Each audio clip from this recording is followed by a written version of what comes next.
In Syria, there are some strikes by Israel because there were attacks in that northern region, that northern border region, and Israel's not going to stand for it. Marco Rubio, the Secretary of State, just a little bit ago at the State Department said, guys, maybe you want to back off, tamp it down a little bit. But this is a unfolding situation and some breaking news, and that's why Trey Yingst is going to join us from Tel Aviv for an update. Good morning, Trey.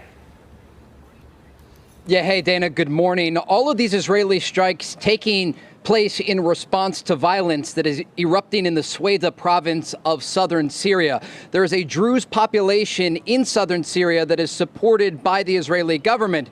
So when violence erupted there earlier this week, the Israelis began to carry out a series of airstrikes against Syrian government tanks that were approaching the city. There was concern that they would participate in the fighting that was being done between the Druze and a Syrian Sunni Bedouin tribe.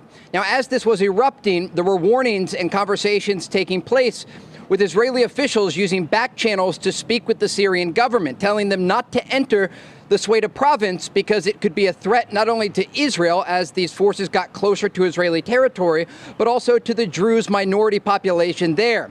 Whenever the government forces continued forward, the Israelis decided to launch a series of airstrikes today against the Syrian capital of Damascus, targeting not only military headquarters in the capital, but also a position within the presidential compound, right next to the presidential palace. Now, we do know that the U.S. Special Envoy to Syria, Tom Barak, has issued a statement condemning the violence against civilians in southern Syria and urging de-escalation. He praised the Syrian government for putting out a similar statement condemning the violence, but indicated their actions and words needed to match.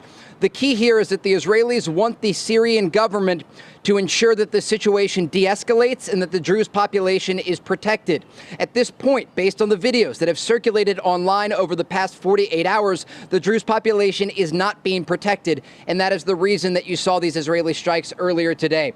But again, the latest information that we have, the Israeli Air Force has conducted a series of airstrikes against positions in the Syrian capital of Damascus, targeting government-linked positions there. All right, Dana. Trey Yingst, thank you.